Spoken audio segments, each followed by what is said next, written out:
안녕하십니까. 신명종입니다. 오늘은 지난 시간에 이어서 복희 선천팔괴에 대해서 추가적으로 보충 설명하는 것으로 해서 강의를 시작하도록 하겠습니다. 이 부분은 주역에 있어서 매우 중요한 부분이기 때문에 반드시 알아두시면 좋을 것 같습니다. 여규태극 시생양이, 양이생사상, 사상생팔괴, 팔괴정기륭, 기륭이 생대업이라는 이런 계사전에 글귀가 있습니다. 이것은 지금 태극에서부터 시작해서 양과 그리고 양 위에 다시 음을 올리고 위에 양과 음을 올림으로 인해서 사상이 되고, 사상 위에 다시 음양을 번갈아 올림으로써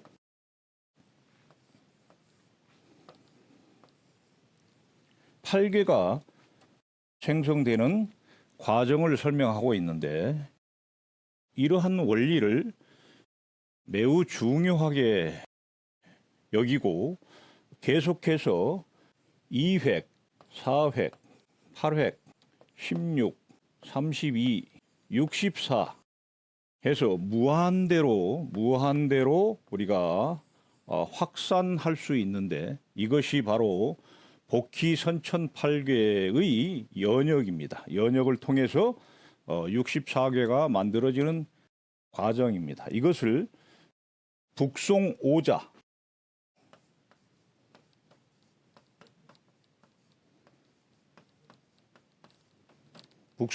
그러면은 송나라 시대에 성리학의 성립에 아주 중요한 역할을 한 5사람을 말하는데, 정호, 정이, 주돈이, 장제, 소옹이라는 5분을 북송오자라고 하는데, 이 소옹이라는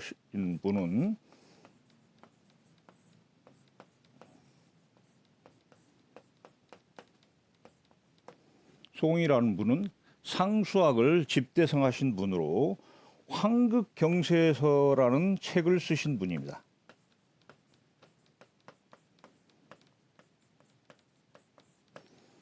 황극경세서에서 이러한 원리를 우주 발생에 아주 중요한 핵심적인 원리로서 존중을 하셨는데, 이러한 원리에 대해서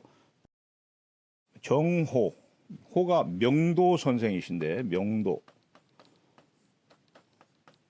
도를 밝힌다라는 호를 쓰시는 정명도 선생은 이러한 원리를 가일배법이라고 하였습니다. 지칭해서 가일배법.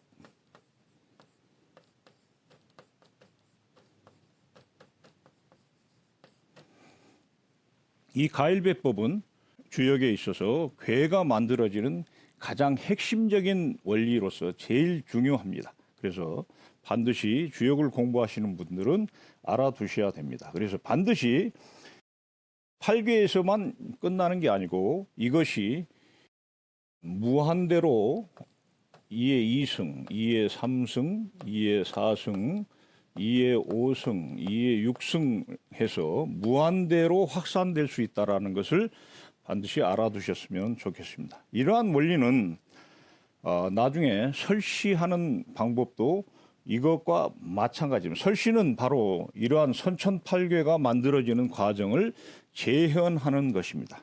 척전법도 마찬가지고요. 그래서 반드시 알아두시면 좋을 것 같습니다. 앞에서 만들어진 팔괴를 가지고 우리가 태극기를 만들었는데, 여기 보시면은 태극으로부터 음양이 나뉘고, 음양이 다시 사상을 거쳐서 8괴로 만들어져 있는 모습을 보여주고 있습니다. 그러니까 앞에 있는 가일배법에 의해서 생성된 8괴의 모습을 원으로 배치한 것입니다. 그래서 여기 보시면 이제 태극의 모양이 조금 다른데, 음 속에 양이 있고 양 속에 음이 있는 모습을 보여주고 있습니다. 그래서 음양이라는 것은 서로 떨어져 있는 게 아니고 양과 음이 항상 서로 함께하는 모습을 보여주고 있습니다. 이러한 것들을 우리가 호위기근이라는 용어를 쓰기도 하고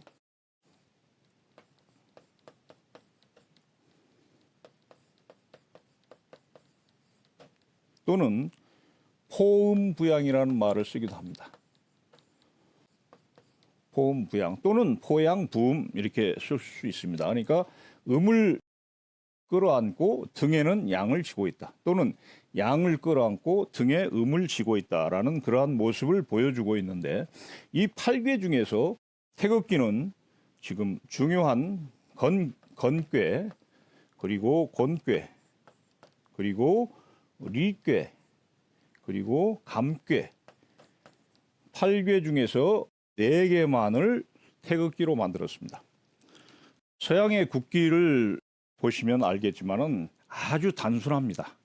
3개의 색으로 가로로 배치하든가 아니면 그 색깔의 배치를 조금씩 달리하든가 아니면 세로로 배치하든가 해서 매우 단순한데 만약에 이 8개의 모습을 그대로 우리의 국기로 만들었다면은 아마 너무도 복잡해서 이거를 그릴 수 있는 사람들이 별로 없을 것입니다. 그래서 아마 태극기를 만드신 분이 고심을 하고 태극기를 만드실 때 8개 중에서 4개의 중요한 궤만을 뽑아서 국기로 만드셨는데 이 건은 바로 하늘이고 이 곤은 땅이며 리는 불이고 감은 물입니다.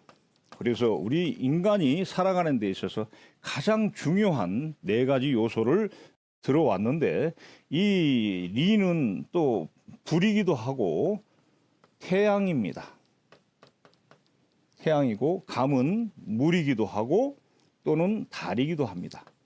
그래서 천지와 일월인데 이 궤의 모습은 자세히 보시면은 이러한 택궤나 또는 손궤 또는 진궤, 간궤와 달리 모습이 아주 반듯합니다. 그래서 뒤집어도 그 모양이 변하지 않습니다. 이러한 궤를 우리가 사정궤라고 합니다. 사정궤.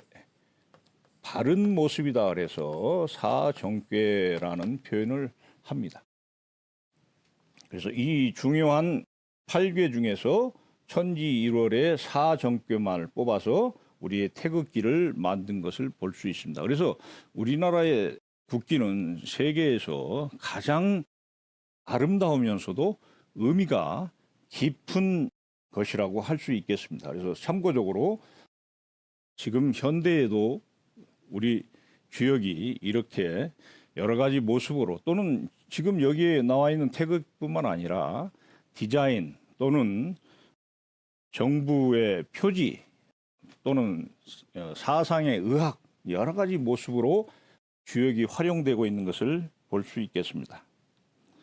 앞에서 만들어진 8궤가 도대체 무엇을 상징하느냐 하는 것을 보여드리는 표입니다. 이것은 자 건궤는 궤의 형체가 3개의 양이 모여 있는 것으로 되어 있습니다. 그래서 우리가 이것을 별칭으로 3개가 이어졌다 해서 건은 3연이라는 용어를 씁니다. 그리고 이 건궤가 상징하는 것은 바로 하늘입니다. 대표적인 거죠, 궤상. 그리고 건궤가 가지고 있는 덕은 바로 항상 굳건하다, 일정하다라는 뜻입니다. 그리고 사람의 관계에 있어서는 아버지 제일 중요한 아버지이고 신체로서는 머리가 되겠습니다. 그리고 방위로 따진다면 서북방이 되겠습니다. 자, 이 건궤와 바로 대가 되는 곤궤는 3개가 끊어져 있기 때문에 곤삼절 끊어져 있다는 표현으로 곤삼절이라 하고 바로 괴상은 땅이고 괴덕은 순하다입니다. 순하다. 그리고 가족 관계로 보면은 어머니이며 우리 인간의 신체에서 가장 신체가 살아가는데 중요한 역할을 하는 배를 상징하고 방위로 보면은 서남 쪽이 되겠습니다. 자, 이렇게 택괴는 위가 끊어졌다 해서 태상절이라 하고 괴상은 택이고 연못이며 괴덕은 글자가 지금 설자로 되어 있죠. 설자로 되어 있는데 주역에서는 이것을 설이라고 하지 않고 열자로 봅니다. 열자. 기쁘다. 그래서 택괴의 괴덕은 기쁘다란 뜻입니다. 그리고 사람 관계에 있어서는 막내딸, 소녀, 그리고 신체로 보면 입이고 방위는 서쪽입니다. 리께는 가운데가 비어 있기 때문에 리중허라 하고 상징하는 것은 불입니다. 불이고 괴덕은 이게 지금 이 글자도 고을 여자로 되어 있는데 이것은 여로 읽지 않고 리로 읽습니다. 리는 붙어 있다라는 뜻입니다. 붙는다. 우리가 불이 붙는다라는 말을 쓰죠. 불이 붙는다. 불은 붙는다라는 표현을 합니다. 불이 난다라는 말도 쓰지만은 불이 붙는다라고 하기 때문에 이 불의 속성은 바로 어떤 물체에 붙어 있다라는 뜻입니다. 그래서 여자를 리로 읽고 붙는다 하는데 이 여자는 원래 모습이 사슴의 뿔이 아주 아름다운 모습이죠. 이게 지금 사슴의 뿔인데 수컷 사슴의 아주 화려한 모습인데 이것이 사실 움직일 때 있어서는 숲에서 움직일 때는 나뭇가지에 자주 걸리게 됩니다. 그래서 곱다라는 아름다운 사슴이 어디에 걸린다라는 뜻이 있습니다. 그래서 리라고 있습니다. 그리고 인간 관계에 있어서는 가운데 딸, 중녀, 그리고 눈은 오목하게 들어가 있기 때문에 눈을 상징하고 방위로는 남쪽이 되겠습니다. 자, 진꾀는 아래가 붙어 있고 위가 터져 있기 때문에 진하련이라고 하고 상징은 우레이고 우레가 치면 만물이 놀라서 움직이기 때문에 움직인다라는 것이 괴덕이 되겠습니다. 그리고 사람 관계에 있어서는 첫째 아들, 장남, 그리고 움직이는 것, 이 신체에 있어서 움직임의 시작은 발로부터 시작하기 때문에 발을 상징하고 동쪽입니다. 방위로는. 그리고 손꾀는 아래가 터져 있기 때문에 하절이라 하고 상징하는 것은 괴상은 바람입니다. 그리고 바람의 속성은 어느 곳이든지 틈만 있으면 들어가기 때문에 들어간다라는 것이 괴덕이고 인간관계로서는 맞달이 되겠습니다. 그리고 신체에 있어서는 허벅다리, 고가 되겠습니다. 그리고 방위로는 동남입니다. 감꾀는 가운데가 양회고로 되어 있기 때문에 중만, 그래서 감중만이라 하고 상징하는 괴상은 물이면서 양음효의 가운데 양역이 빠져 있다라는 뜻으로 구덩이 함자가 괴덕이 되겠습니다. 그리고 중남, 남자로서는 둘째 아들, 그리고 신체에서는 귀, 그리고 방위로는 북쪽이 되겠습니다. 간꾀는 위가 이어졌기 때문에 간상년이라 하고 괴상은 산이며 산을 대할 때는 우리가 우선 멈추게 됩니다. 그래서 그친다라는 게 괴덕이고 인간 사람으로서는 막내 아들, 소남이며 이 모습은 이 손을 이렇게 펴 있는 모습과 같기 때문에 신체에 있어서는 손이 되면서 방위로는 동북이 되겠습니다. 그래서 물론 이 팔괘가 상징하고 있는 물상이 이것뿐만 아니라 수십 가지가 있습니다만은 대표적으로 그것을 다 여기에서 예로 들을 수 없기 때문에 대표적인 것을 제가 뽑아서 여러분들에게 보여드리고 이러한 물상에 관련된 것을 설명하고 있는 참고서가 바로 설궤전입니다. 설궤전.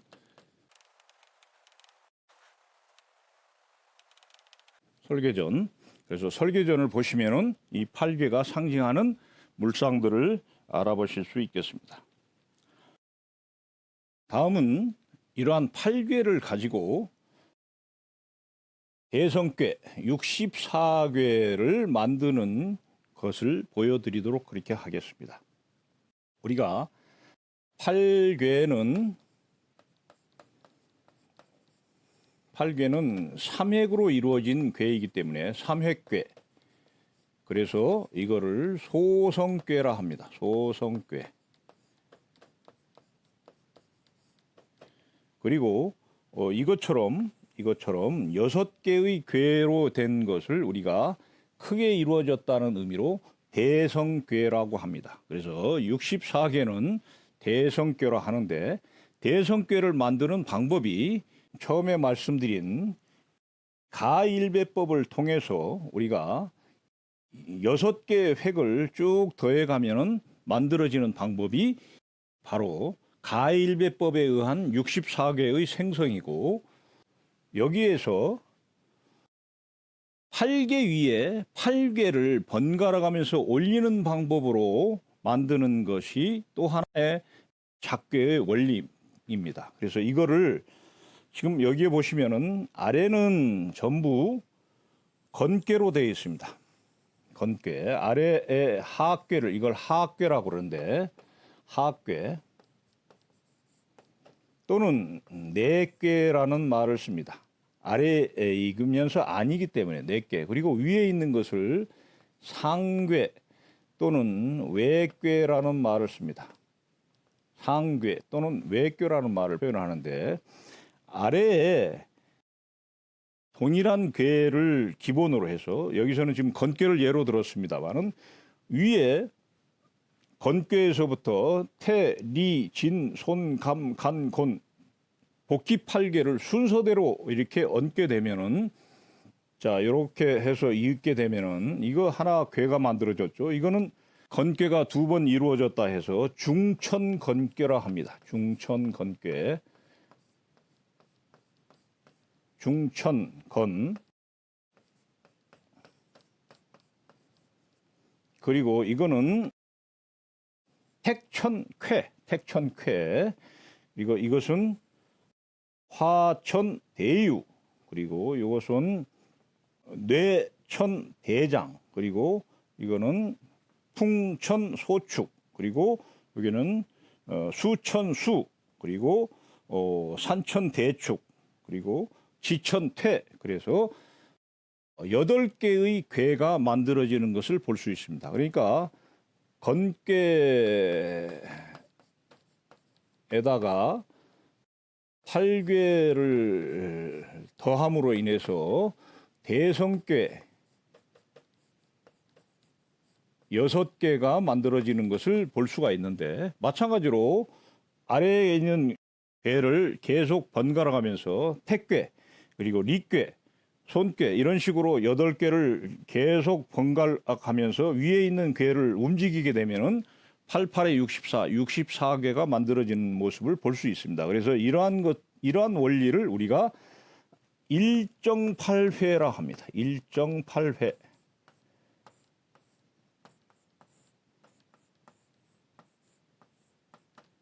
일정팔회의 원리라고 하는데, 여기에서 이 정은 고정되어 있다라는 의미입니다. 고정이라는 뜻입니다. 고정. 움직이지 않는다라는 고정이라는 의미를 가지고 있고, 이 8회의 회는 여기에서 후회한다라는 그런 의미인데, 이것이 상징하는 것은 움직인다라는 뜻입니다. 동이라는 뜻이에요. 아무 일도 안 하고 집에 가만히 있으면 우리가 잘못할 경우가 별로 없습니다. 그러나 어떤 일을 하게 되면은 실수를 하거나 잘못으로 인해서 후회할 일이 생긴다라는 뜻입니다. 그래서 우리가 동, 즉 회라는 말이 있는데, 그래서 이 회가 상징하는 것은 움직인다라는 뜻이에요. 그래서 하나의 고정된 궤와 8개의 팔괘가 위에서 움직이게 되면은 대성궤가 만들어진다라는 그러한 의미입니다. 그래서 이것을 우리가 일정팔회의 원리라고 합니다. 그러니까 복귀팔괘가 만들어지는 것은 가일배법이라 하고, 이 가일배법에 의해서 만들어진 이러한 팔괘를 가지고 다시 또 64개를 만들어내는 방법이 지금 말씀드린 일정팔회의 원리에 의해서 64개가 만들어지는 대성궤 또 하나의 작괴의 원리가 되겠습니다.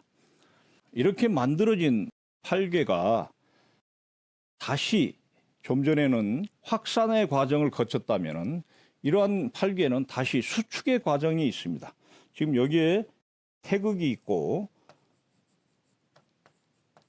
여기에 양과 음이 지금 생략되어 있는데, 사상 아래에 이렇게 해서 사상에서부터 팔괘에서부터 4획궤, 5획궤, 6획궤 해서 무한대로 뻗어 나가면은 이것이 이제 확산의 과정이라 한다면은, 확산의 과정이다 하면은 태극에서 팔괘에서부터 다시 사상, 이 건궤는 우리가 노양으로 봅니다. 양이 3개가 겹쳐 있기 때문에 노양, 건궤는 음이 3개가 겹쳐 있기 때문에 노음, 그리고 양이 2개이고 음이 하나인 이것을 우리가 소음이라고 합니다. 소음. 이 양이 2개고 음이 하나인데 왜 음이냐 그러면은 우리가 일군 이민이라는 원리가 있습니다. 일군 이민. 임금은 하나이고 백성은 둘이다. 그러니까 즉 지도자는 하나이고 그것을 따르는 무리는 둘이다라는 의미예요. 그래서 항상 적은 수가 주인이 됩니다. 예를 들면 우리가 3사람이 가는데 2명은 남자이고 1명은 여자다 그러면은 아무래도 우리가 여자의 말을 따르겠죠. 2명이 여자인데 1명이 남자이다 그러면은 아마 1명의 의사가 가장 존중될 것입니다. 그래서 음이 하나인 것들이 바로 소음입니다. 소음. 그리고 양이 하나인 이거는 소양. 자, 그래서 도표를 보시면은 태극에서 음양과 사상을 거쳐서 8개로 수렴됐는데, 물론 이걸 확대하면 64개가 되겠죠. 64개를 그리려면 너무 복잡하니까 여기에는 생략되어 있는데, 이 64개가 다시 8개로 압축이 되고 8개는 다시 사상으로 축약됐죠. 사상으로. 이거는 사상. 자, 이 사상은 다시 양과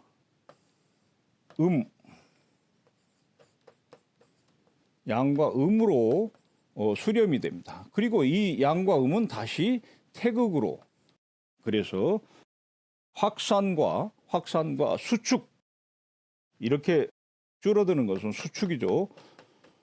수축의 과정을 우리가 되풀이하는 모습을 볼 수 있습니다. 그래서 이것이 바로 음양이 사상을 낳고 사상이 8개를 낳고 8개가 64개가 되며 다시 그것을 역으로 64개는 8개로 압축이 되고 8개는 다시 사상으로, 사상은 음양을 거쳐서 태극으로 수렴되고 있는 모습을 우리가 볼 수 있습니다.